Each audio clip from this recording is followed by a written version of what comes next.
I'm Claire. I'm from Hastings Toy Library. So, two very vastly diverse areas in two different sparse locations in Victoria. Yes. And both of us have managed to grow our toy libraries in the last couple of years. So we thought we'd share some tips about what we've done. We also would like to encourage other tips. We want this to be more of a discussion rather than a lecture. So if you can add anything onto things we're saying, please feel free to do it. We're only using examples from what we did that helped us. They're not necessarily going to work for your area and things like that. So, and we're both a bit nervous because we're not big speakers, so please bear with us. I'm not a graphic designer, so these PowerPoints are not like the last PowerPoint presentation. Yeah. But hopefully they're working. Yeah. Cool. So my toy library is Hastings, and it's in that tiny little box down there. So we're on the Mornington Peninsula, which is south of Melbourne, about an hour's away. Mornington Peninsula has 3 toy libraries within it. There's also Frankston, which sort of sits up the top, and we don't have much to do with them. Okay. So just backtrack a bit because I tend to do this. So we're an hour south of Melbourne. We've got a population of about 9,600 people. We have a volunteer committee, but we have a paid coordinator, so that's me. And I'm part-time. So we operate out of a small room off the foyer of our main library, so there's a really nice synergy going on there. People come to the library and they can get their books and they can get their toys. We still get people coming through going, I didn't know you were here, even though we've been there for many years.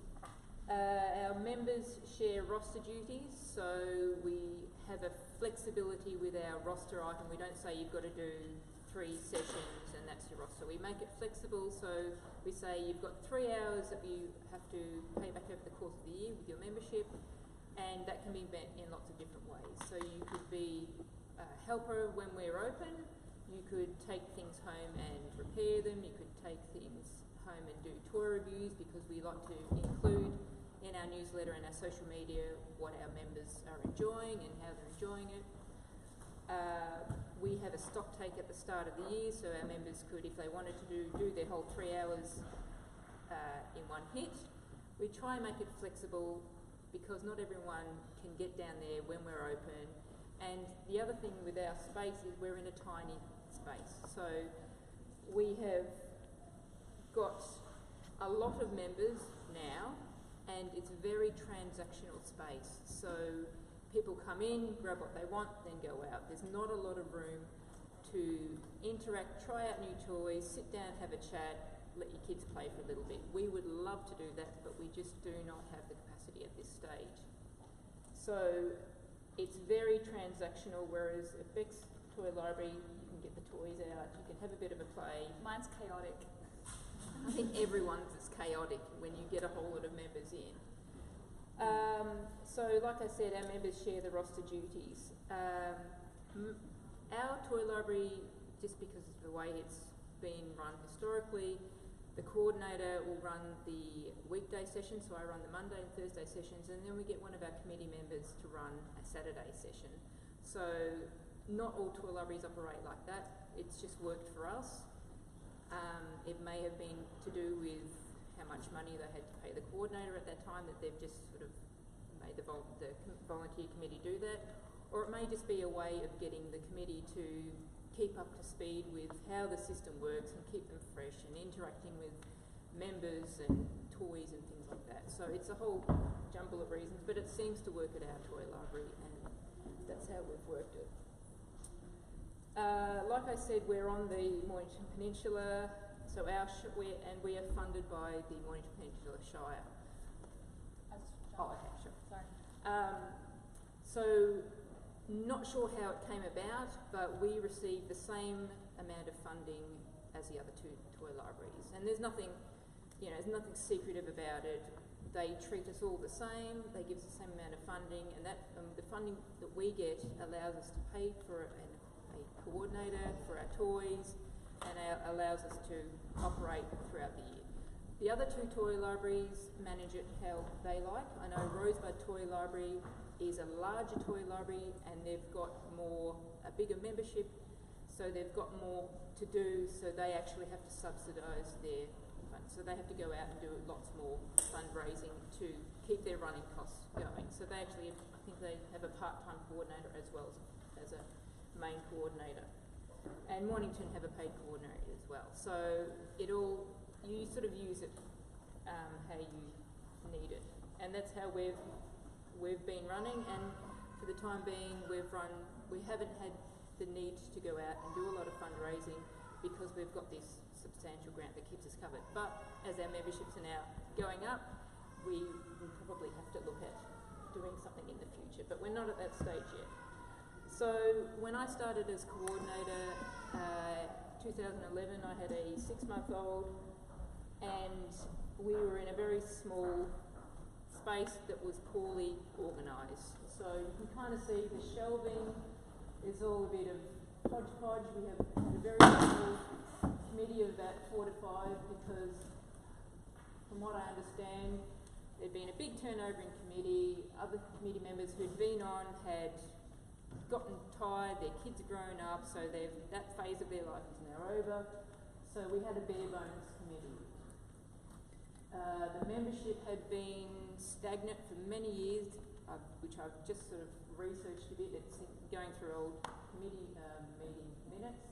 It seems like for many years we've sort of stagnated around 40 to 50 members. The storage is very, like I said, hodgepodge. There's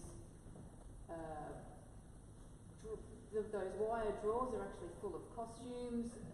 There's all different coloured boxes. There's things written on the boxes. This came across as very messy. You didn't know what was in there. They were poorly labelled. The catalogue was very limited. There was lots of stuff in one section, but not a lot of stuff in another category. The coordinator was just sort of doing it because there was no one else doing it, and she didn't really have much interest in doing it.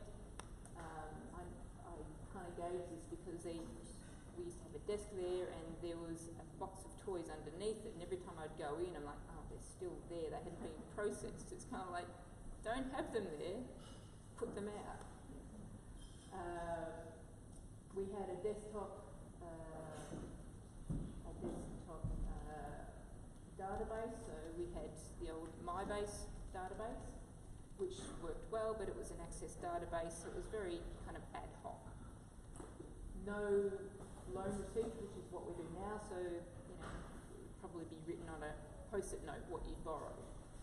No social media, but back then again, it wasn't a big thing back then. No website, no consistent branding, and very manual payment processes. So no EFTPOS, all cash, written receipts, just a nightmare to run it consistently.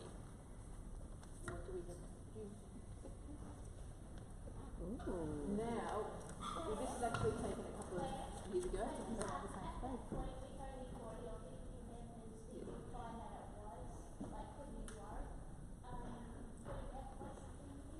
Probably not at that stage, but yes and no. I probably would have put it in, looked to get it in anyway, because it just makes it all run easier anyway. And then the treasurer can just log online to the banking thing and see automatically what's there, whereas you don't have to chase up paper receipts and things like that. It just all seems logical to do it that way. So now we have an enthusiastic committee of about 12 members.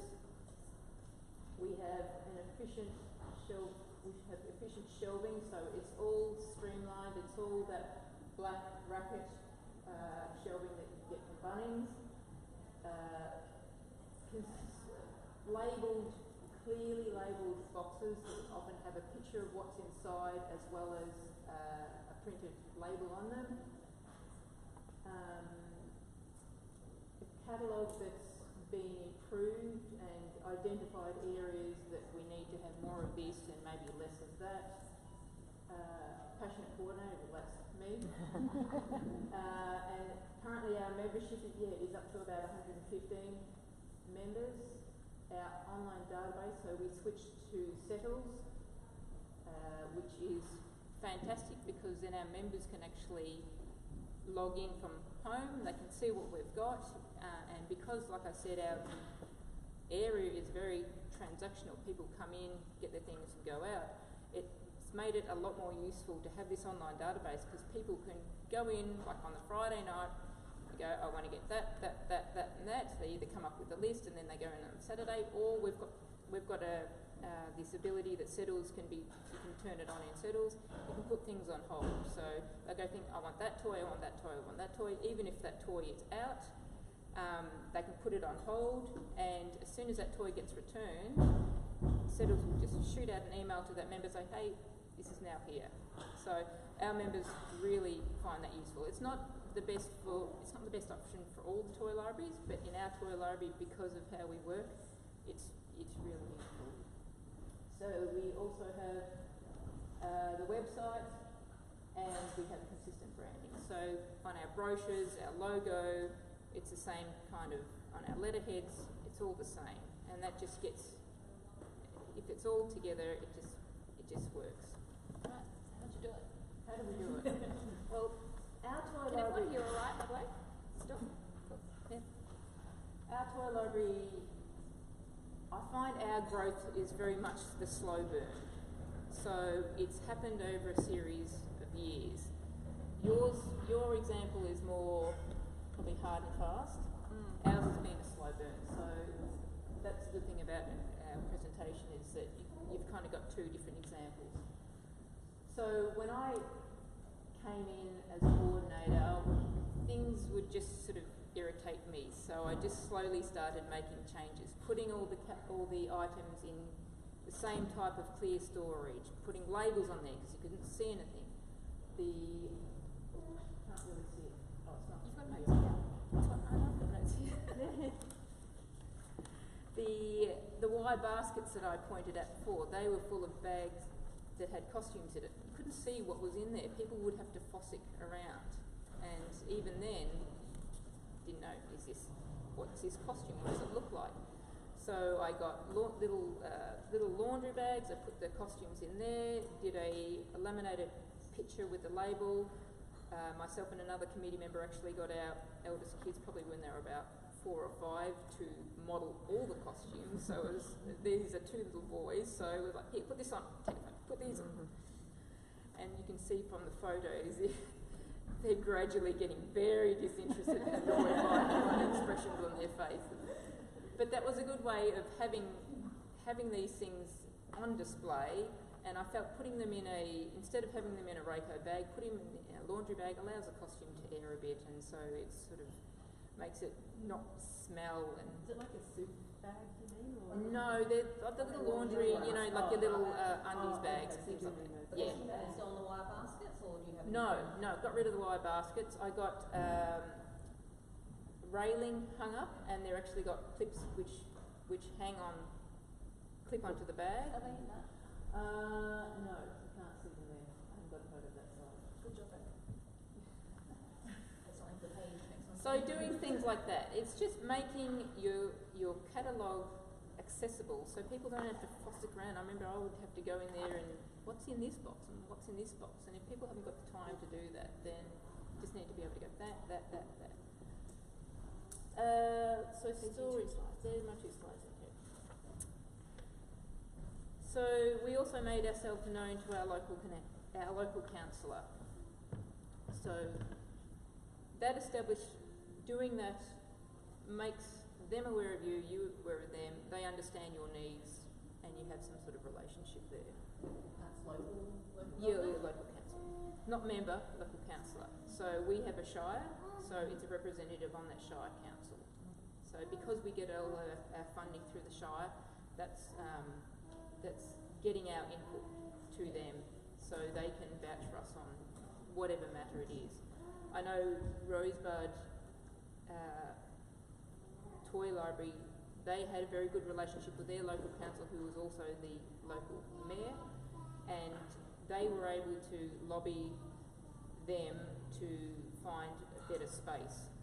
So our space and Mornington and Rosebud, we're all in Shire provided spaces. So Mornington is in a little miner's cottage.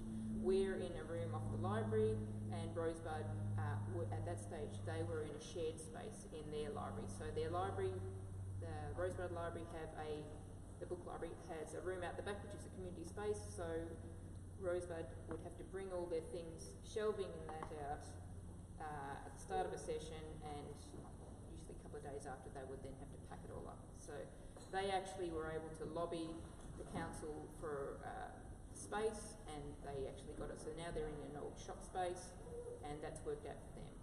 So with their connections with their local council, they were able to make that happen. Sorry, is that separate to your funding? Does the rent for that space come into your funding at all, or is the space provided? That would probably, well, we don't actually pay any rent. Right. Hastings Toy Library, because we're in the library space, they've given us that space. Yes. Rosebud, I think, pay peppercorn rent, so they pay a small amount for this space because it's in a space that the Shire owns, which is a shop front. So they pay a certain amount, and I'm not sure what Mornington, you pay anything? No, we just pay the electricity. Yeah, electric so bill. you just pay utilities. Yeah. We established a relationship with our local toy libraries. So, as I've said, Rosebud and Mornington. The initiative for that actually came from Rosebud. They had a grant. They're fantastic with getting grants. So they found this other grant that the Shire had put out there, and it's for communities working together. So they thought, we'll approach the other two toy libraries, and then we'll do a grant, and at that stage that grant was for, I think it was a couple of jumping castles and some other promotional items.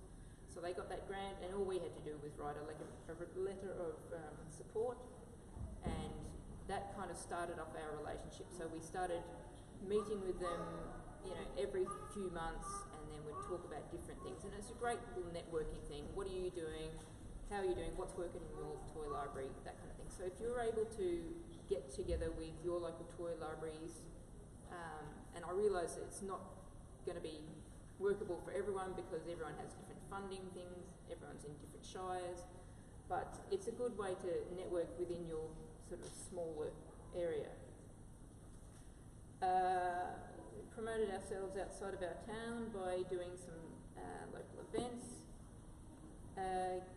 We made ourselves known to the local community by getting articles in the local paper. So if you write some sort of article or get their photographer down, they'll do like a little, they love, a family, friendly pic that shows, toys at play and things like that.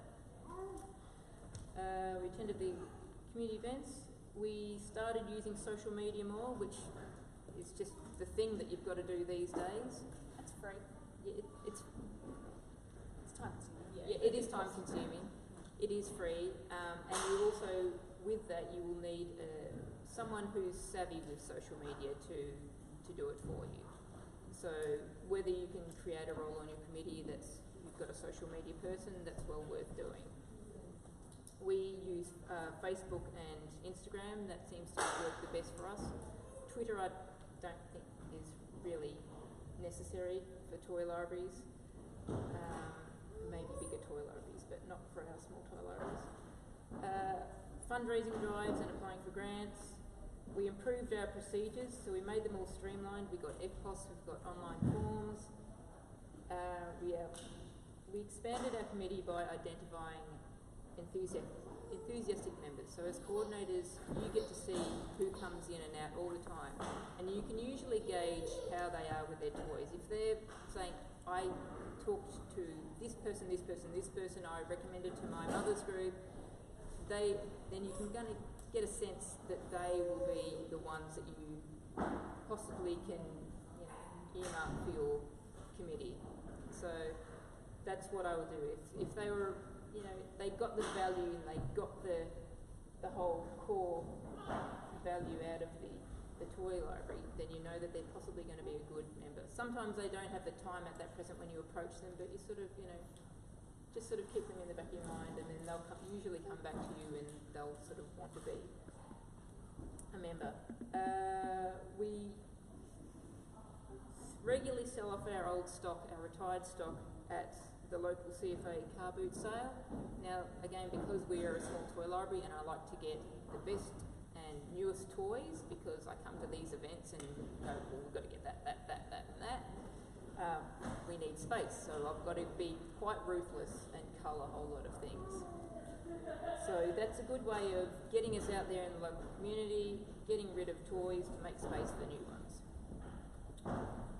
We maintain links with the local childcare centres, the groups and the early learning initiatives. So in our particular town there is an initiative with the local primary schools, the childcare centres and the kindergartens, and they every year they have an event called Let's Get Together, and it's the early years learning framework. So it seems to be something that's kind of unique to our area. So it's three primary schools in our area, plus the kindergartens, and they do an event. Usually it's an afternoon event, and they get all the local services like the fire brigade and the local footy club and the hobby farm and the librarians, and they all come together and do an afternoon that has displays and activities. So I think it's the preps and the kindergarten kids will come along and they'll get to experience all these different kind of activities and things like that. And it rotates between each of the primary schools. So we've got 3 primary schools, and that by having our presence there, it just sort of reinforces, yes, we're here and we're here for the younger kids and getting us out there. And that also leads into the children's week activities. So if your area has children's week activities, get yourself involved. Probably most of you are already, but that's always a good thing to get yourself involved with. And the other thing, what else have we done? We've got a website, which is the Wix one, which is the free one. So if you've got someone who's savvy with doing websites or even a basic knowledge of websites. Wix is pretty easy, even if you don't. I built our one. Did you build this one? We had a committee member. Yeah, so she did Wix that. is pretty easy to manoeuvre, even if you have no knowledge whatsoever about websites. Did you say that was free? Pretty sure that. There's a free option, Yep. which will make your domain name like toylibrary.wix.com. Okay. Otherwise, we have our own domain name at Mount Evelyn, and I think we pay $5 a month. Yeah. Yeah. So it's pretty minuscule. Yeah. We improved our collection, so not only did I go through and target areas that needed more things in, I also looked at adding new categories. So the STEM collection was sort of a bit of a passion of mine, because I think if you've got a good STEM collection, you're sort of targeting that area that as they get a bit older, they're asking questions, insects or basic experiments or things like that, how things work. So I think that's a good area to increase in, and these days there's grants, all types of science and things grants, so it's kind of an area that more toy libraries will be investing in, because you've now got all these areas to fundraise or get grants in. And the other thing is the older kids and games, or the older kid games to suit families as well. So because I'm a TLA member, I go to Collingwood to the meetings, I look at what Amy's got, and I hear Amy and Beck talking about all these fantastic games. So I go, okay, well that's working there, I'll put it in here. They might have 5 copies of that game, I'll get 1 game, because we don't have the space. But it's looking what other toy libraries have and go, okay, well that sort of fits an area. And we've found with our toys that not only is it great for the older kids, but we often get parents going, well actually when the kids went to bed, we went and played this. And that's sort of great to hear. What else do we got FPOS facilities. So we've just got a little machine we bank with Bendigo Bank. It looks like a calculator. It just Bluetooths into our iPhone, and that's a great way of doing the FPOS facilities. Yes. There is some cost. I don't know exactly how much it is a month, but it might be. I can't actually say because I'll probably be wrong, but it was affordable for us. but investigate all options because there'll be something that suits you. Also, probably depends which bank you're with. Yeah, so we bank with Bendigo Bank, so I think the fees are lower than they would be if you were, say, getting a machine from like Commonwealth or something like that. Some of them make you pay for the machine, some of them make you pay for the transaction fees. Yeah, I think there may have been an upfront fee for the actual little gadget, but I don't think it's continual. I think it's like a one-off, and then you just pay for the monthly fees. Promoting the party pack items, so we have the jumping castle, so that's we don't even really promote them. It just seems to be word of mouth that we get new members say, hey, I heard about this jumping castle you've got, and I said, well, it's for our members. I know other toy libraries work differently. They'll hire them out to non-members, but for us it's an incentive to be a member. Then you get the jumping castle, which has worked really well for us. So we've actually got 2 jumping castles. We also have chairs and tables that people can hire out at, I think it's like $10 to get 6 chairs and a table, so it's very cheap. How do you store them? Do you have enough room for storage? You store it on storage? No, but I'm very good with my storage space. I have used up every wall. I have tried to make it as efficient as possible. And if you went back to the other slide, you would see that there's you can see they're all my puzzles and games on that wall. Yeah. So they're just like the old, the shelving things. And I just got my husband to we just got some steel rods, and he just drilled the side of them, and that's what they hang on. So they're actually not Rayco railing. It's because we just wouldn't have space for it. So it's sort of. Yes, that's our small jumping castle. So that one there, they're both in sort of tubs like that. Yeah. This is before we got our second one, and it's on a trolley, and so all the equipment for the jumping castles in the tub, and then the jumping castles on the top. Sorry? That was something when we had a bit more space. I thought it would be neat to have like a little kids could sit there and have a bit of a play. It didn't really work. It was just an IKEA bed thing, but we do not have that space there anymore. But that was just an example to show you how we've changed our shelving. When I don't have a picture of when we first in there, but yeah, there used to be like an A-frame rack that had all the puzzles and games on it, and no matter where you put it, there would always be a dark space. So we got rid of that, and that's why we put the railings on the wall, just so it's sort of. And I think that's about it for us. Is there anything else? I think so. Yep. Okay. Sorry, I forgot your name. Claire. Yeah, Claire. When you changed from My Base to Settles, Yes. when did you start adding and changing categories, and was that difficult? No. I don't think we added categories. You just did, I think we changed it after we went into Settles. yeah. It can't have been that hard because I just added a new category on one of them. I've done it with Settles. It's Yeah. really easy. And I have a feeling. It is a little bit of background in that, you create the category first, and then what I did was go through and pick out the toys that I wanted in that category, so Yeah. it lists the numbers, and then just went through it. Yeah, it with was just a case of adding in. Yeah. have a good list. I think it was. Is Settles with you on there? Yes. Mel's Mel's it. it. Yeah. But I Well, can't. we still have My Base. Yeah, I can't remember if I'd created this new category when we were in My Base or not, but if I had, it wouldn't have been hard to swap over because Mel just grabbed all the data and just put it all into Settles. So, You can probably ask Emma. yeah, but we were using the desktop version, so we had the file with all the Yeah, data in it. I've still got the Yeah. old desktop. Whereas I too. think it's a little bit harder if you're going from My Base Online to Settles Online. But that's a whole other issue. Yeah. But we had that information, so it was easy to migrate all the information across. Any other questions for Claire?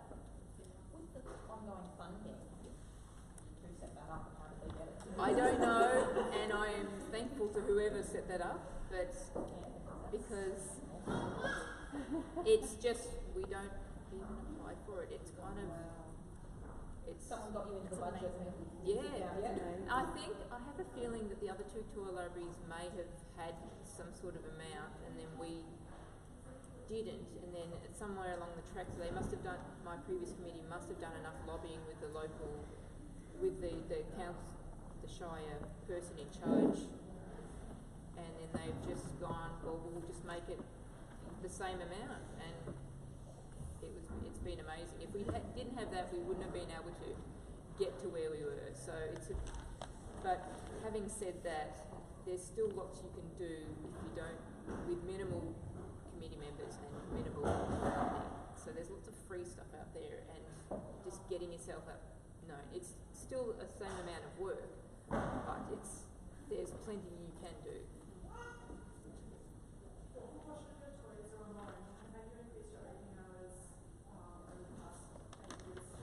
I would say probably about a quarter of our toys are on loan. So we've got about 1,100 toys, and I would say probably about a quarter of those are currently on loan. I think we've just we have slightly increased our hours. So now we're 2 hours on each of the opening days. So they're all the same. So it's 10 to 12 on Monday, Thursday, and Saturday. But we are looking, because we're getting so busy on Saturday sessions, increasing those hours, but we haven't implemented something. We've done some surveying, but we haven't implemented it as such. Sorry.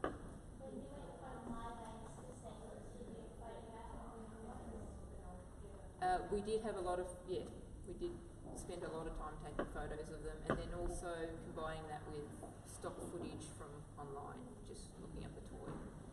Usually those ones are actually a lot nicer, so it kind of presents a lot better.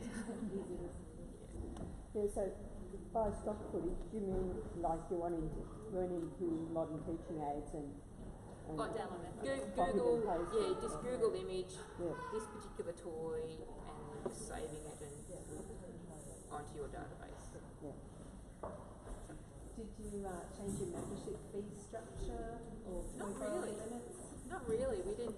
Ours is pretty much stayed consistent. We've only made a minor change to our membership rates. Yeah. So our rates are very standard, and they're not. It's a family membership regardless of how many kids you've got. Yeah. So I know other toy libraries, like if you've got one kid, it's this much. 2 kids, it's this much. We're not, and we've tried to keep it low because the area that we're in is low socioeconomic. So can I ask how much? $40 a year for a full membership, $30 for a concession, group memberships. Include like playgroups? Or Yeah, playgroups, family daycare, kindergartens. We've got a adult disability group, and that's I think $60, but they also pay a bond. We don't charge bonds with our other ones. It's just the way we've always worked and haven't really sought to change it. But yeah, our group memberships do have a bond because the increased audience. I know how many toys can they borrow for? A group can borrow up to 6 toys, and memberships, family and concession, which are the same. So it's 3 items per child. So if you've got families that have got 4 kids, then they could go away with 12 items. But we usually find those families don't, because they don't want that many. Yes, they freak out about it. But they've got that option there. And they can have them for up to 3 weeks, or say if they sick of them after 2 days, can bring it back. So it's all right. So that's anyone else? Now that you've got the catalogue has age range of toys increased in the past, you haven't moved the number of kids that are I think I find that we retain our older kids as members and interacting in the library, whereas with those families that have the older kids, because usually the members will stay on because they've got younger kids. But you'll find that when they come in to get stuff for the younger kids, they'll get stuff for the older kids. It's still sort of finding out if we're getting membership for families with older kids. That's still sort of suck and see at the moment. But if we've got this range, then if you build it, they will come. So I kind of go with that mantra. Anyone else? Okay. Alright, well I'm Beth, I'm from Mount Evelyn. So Mount Evelyn is an hour that way. past Mount Evelyn is the Yarra Valley, so we're right on the border of houses and wine, basically. We are, as opposed to Claire's one, we have no paid staff. We are only volunteer run. Our sessions are opened every day by a different person. So we don't have that consistency that one would have with the same person. We have, we operate out of a town hall like this. We have the hall that we hire, and we have a storage room off of the hall. So every time we have a library set up in there, but every time we open, we have to pull out our desk, our computers, all the ride-ons and things like that. And we find ours gets a little bit chaotic in that all the ride-ons are out here, all of the kids are here, and they are just going nuts and knocking over all the other kids. But it's quite fun. It does allow them that we actually have people who turn up not to borrow, just to come and play on the ride-ons, and just come down and have a chat, which is quite cool. I wish we were able to have like a couch that would pull out or something like that and be able to sit down, but because it's shared, we can't sort of do that. But we have no funding from our council. We are 100% funded by ourselves. I don't have the whole sort of shire on it, but our shire area is one of the largest in the state. So consequently, there are actually 5 toy libraries in my council, but we are the largest one. At 100 members, we're the largest. So there's a lot of, I think there's 5 or 6 toy libraries in the area, so they're all a little bit smaller. The closest one to me is also 25 minutes away. So that sort of shows how the distance is around our council area. So consequently, anytime I talk to the council, they're like, well, we can't fund you because we have to fund everyone, and so, which is reasonable. What shire? Yarra Rangers. Yeah. So it goes as far as like Moolba down to past down the bottom there, all over Mount Dandenong, and then out for about an hour. Very so hilly area it's too. Huge. It's very sparse. It's got a lot in it. So, yeah. So when I joined committee was 2015. So I'm only going to go based on those timeframes. At the time when I joined, there were 37 members. There was also about 8 or 10 committees. It's a bit hard to sort of gauge. There was a lot of movement happening in committee at that time. There was about 4 committee members doing about 4 roles, and they'd been in the roles for what to them felt like 10 years. So they were all getting a little bit exhausted at that point. I was also heavily pregnant and probably wasn't really paying a lot of attention at that time to what everyone was doing, but we were running MyBase online, not online, the non-online version. We had a black and white website. Of course, no social media or anything like that. Like I said, maybe the committee were pretty tired. We had a lot of our committee were they really liked the toy library. They put in a lot of effort. They'd been on there for 10 years. They didn't want to throw out any toys. No toys were allowed to be touched. No toys were allowed to be thrown out until we got them off committee. Basically, we had all these like 40-year-old wooden things, which were beautiful, but they were falling apart. They needed constant repair. They were never actually there, and they took up a lot of space. Our space is 38 square meters or something like that we can store everything in, and we have a lot of toys. We didn't have the space to be able to put in new things and still keep these 40-year-old toys. So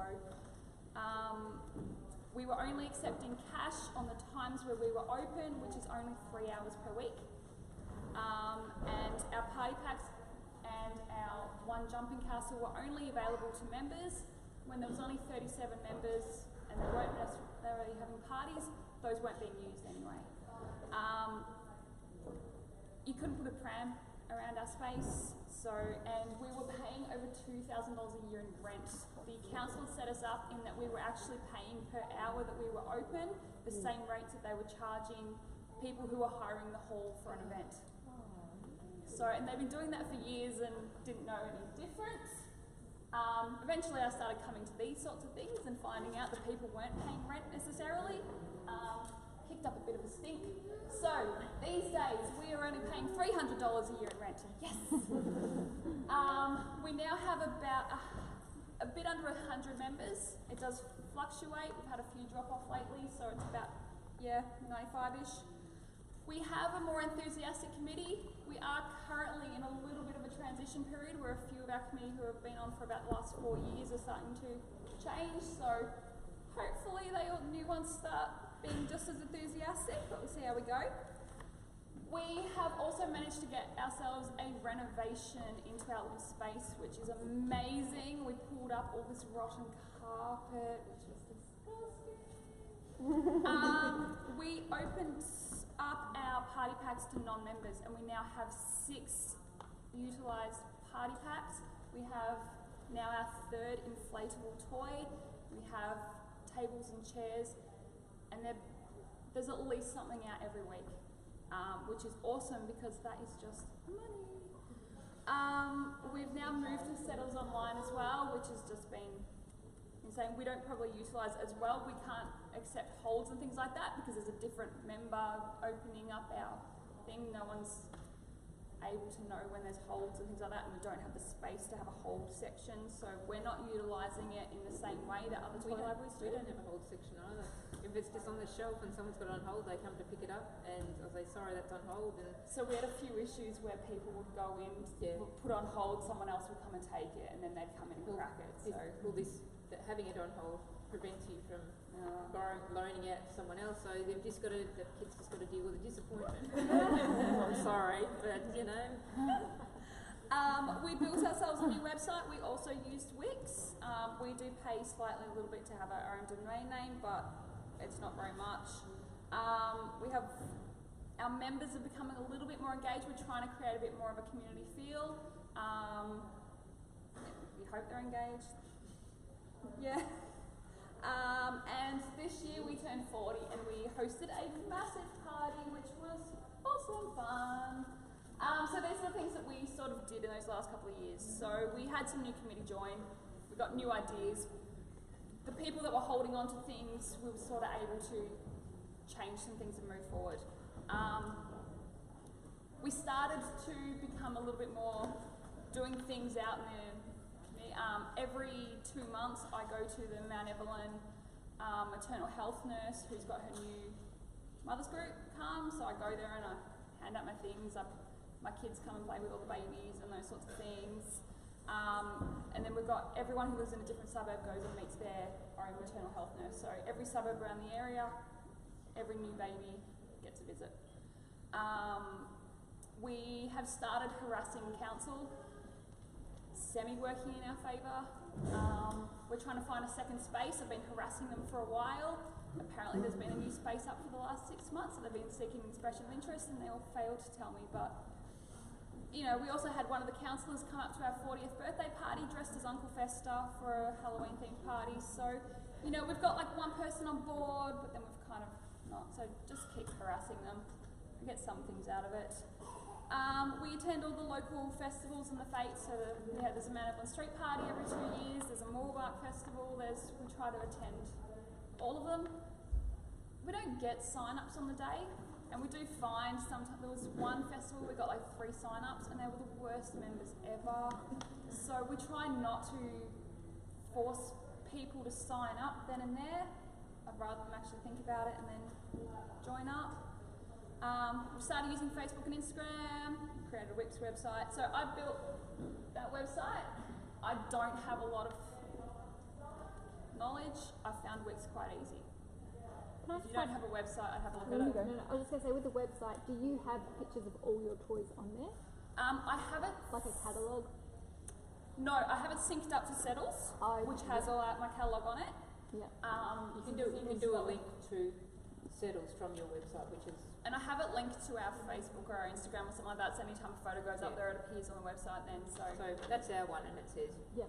Same. Yeah. Click on here to get. Mine's Settles, got. So that's what you can do. Members up there somewhere. So yeah. I just had a question. How do you go having a different member run every day? Like, do you find you have days where you've got no one to run it, so you have to just close? So we have an amazing roster person, Maddie, who's around somewhere today. So Settles will remind everyone that they've got to turn up. Yep. So we make them all sign up at the start of every term. So we have the whole term filled out. It then reminds them the week beforehand, and then I have Maddie chases them all up saying you're definitely coming. So anyone who's done like at least 5 duties will be on as the lead person for the day. So the only extra thing they can't have to do is pick up the keys. Yeah.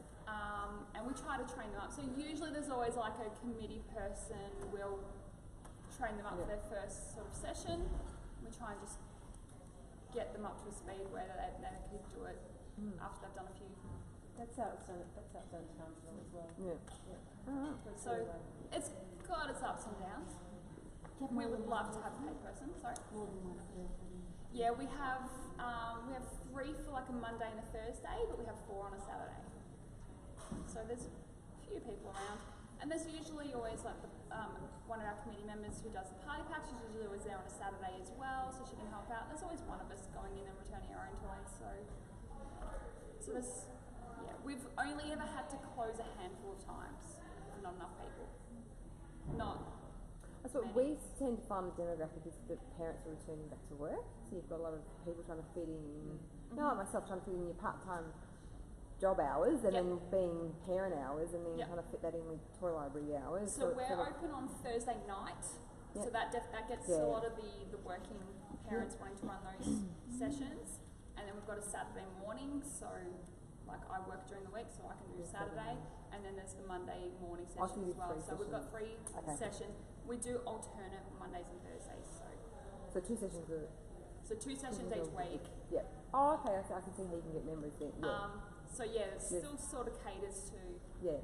How many volunteers do you have in your volunteers? So we make all of our members volunteer. So all we don't. We used to have you can opt out membership, and then that was when we were closing. Yeah. So we cut that out, and we say, well, in the interest of being able to open, we are a volunteer, blah, blah, blah, blah, blah. Condition is that you are going to join. And we've actually found that that's actually created more engaging members. So at the time, we were having a lot more who just sort of thought they were paying for a service. We only have 1 member who pays to opt out. And she's like, oh, look, I'll pay you anything kind of thing. I still want to be a member, but I can only come in for like 5 minutes at a time. So what can I do to get out of this? So, and look, she's been a member for 5 years. She's done it. She's cool. So yeah, we've actually found it's created a bit more engagement in that way, but we don't have an opt-out option. Oh, do we? Okay, so what we also did as well was we don't still do this. We probably should continue doing this, considering I'm talking about it. But we had an ad set up that every single term we would send it out to every single kinder, playgroup, childcare centre, everything. So when they had their newsletters, if they ever had a spot available, they could put in a free ad, they could just drop it. We had it all done for them. Every now and then they'll be like, yeah, we put it in this ad, or we don't have space this time, whatever. That got heaps. We stopped doing it. We probably should do it again, but that was one of our best ones. Anything that's already got it there that no one has to think about it and write it up for you. Same with if you're sending it to newspapers and stuff like that. We applied every year for the Leader Community Grant. We never had a chance in hell of getting it, but we applied for it every single year, and we always got a front page article on their newspaper. They always came to our toy library, they took a photo of something, they put it on the front page every year. So we've never got the grant, but we won a coffee machine from Harvey Norman just for applying for their community thing, which means now we can have a coffee machine out at our duties. So people, like I said, they come not even to borrow, they just come, they sit down, they have a play in the hall, and they drink coffee. And I'm sure at Harvey Norman they have a picture of you in your coffee machine as well. They do. They do. Got on their Facebook page and everything as well. So, we also did. These were our ones that spent a lot of money. So that first slide was sort of our freebie thingies. These ones here we have spent a little bit of money in the last couple of years.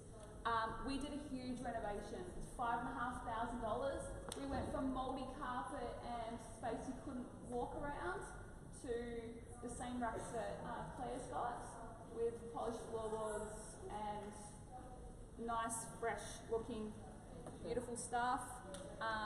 The council also charged us rent for those 3 weeks that we renovated that. You paid for them. Yeah. We also fixed their floors. Yeah. We then subsequently, after that, we got a lot of media attention we sent a lot of media articles to people and they put us in the newspaper, and we had an open day which got a lot of more people coming through. Councillor came through as well to have a look. It was really cool. We had a lot of committee members and stuff like that, so that was awesome. We got out of the dark ages and moved to settles. We're also in an area of Mount Evelyn where there's no phone reception and like internet reception, so we have this like really expensive little dongle thing where we need to get internet stuff. So we actually also can't get an FPOS machine because we don't have phone facilities, but also because it's a different volunteer every session, we can't log in and have a phone connection and stuff like that. We've gone to PayPal. And using the Settles automatic emails for people who join in online and stuff like that, we can also send out a PayPal link, so people join in online, they immediately pay through PayPal, we get notified. Same with their renewals and stuff like that as well. We've only been doing that for the last 2 months, and so far we've already had a ton of people join up on that, so we're finding that one really easy just in getting it out. Otherwise we're cash only as well. But how expensive is the PayPal before you get to PayPal, that? they do a discount for not-for-profits. So if you can prove to them you're a not-for-profit, I think it works out to be, I think the standard rate's 2.2% on any transaction. I think it ends up paying that we pay about $1 per membership. So our memberships are $50 or $60. So it means we get $49 instead. So we can handle that for the for the And you can convenience. just sign up as your organisation, do they Yep. require a personal name? No, we've got four names And linked it's to it. easy to change them over if Yeah. the community changes? It's just creating a new user. It's so easy. Okay. Yeah, Okay. I'm only 2 months in on it. I'm no expert yet, but I know we've had situations with others where you just have to start from scratch. we've already noticed the difference in it though, so I'm pretty happy with it. Yeah. And what's your provider with your dongle? We use Telstra's It's a dongle. Telstra? Yeah. We have a Telstra employee on committee, so Oh, right. it does.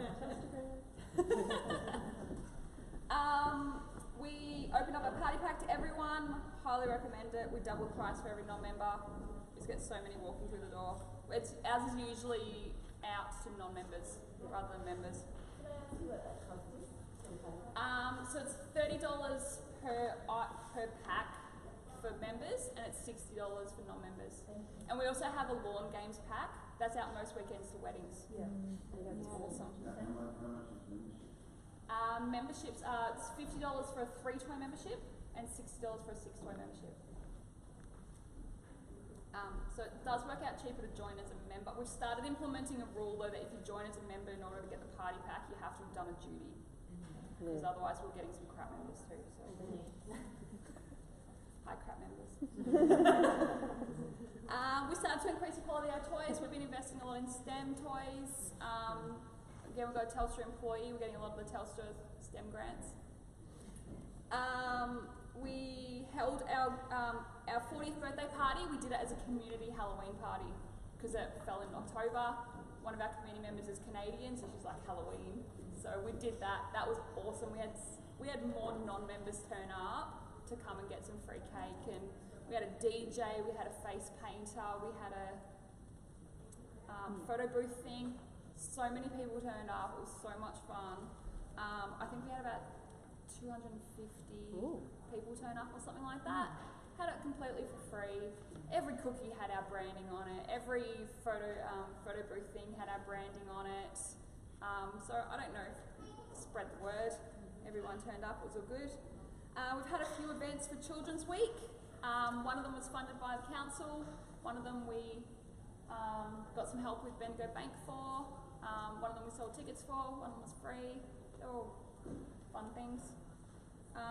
And we also invested in some professional videos. We got $1,000 from the council for our council do a monthly grant program. We got a couple of videos done. My brother's a professional videographer, so he did us a heavy discount, which was wicked. But we've got a video for promoting our party pack, which has been able to go out. And we've got a video just promoting what a toy library actually is as well, which was a lot of fun. Yeah. But when you say that goes out and you know the word spread, I mean, how do you get that to happen? Because Social media. People to our big events. We're doing a lot of it with social media. Yeah. Because my kid doesn't sleep, I do a lot of it on my computer at night time. So just putting it in notice boards. You mean community notice boards? Yeah, the physical community notice ones? boards. No, like if you're on Facebook, there'll be like tons of local Local groups. Yeah, so like there's Right, there's suburb- Hastings, suburb trash there's or whatever it is, your suburb, and there's also if you can get yourself into like if there's like a mums type of group Yep. one. So where I'm from, there's one called Mornington Peninsula Mums, so that just goes all the way down the Mornington Peninsula. So people will just post whatever on there that's relevant to parenting and kids and things like that. So Yeah, it's interesting because we feel that we do that, Yeah. but we just don't get a lot of action from it. sometimes it's just consistency. Just keep doing it. and then just keep doing that, and then just exploring other options. And you can't do one post and think that like it has to. You've got to blitz, as in multiple posts for the Yeah. same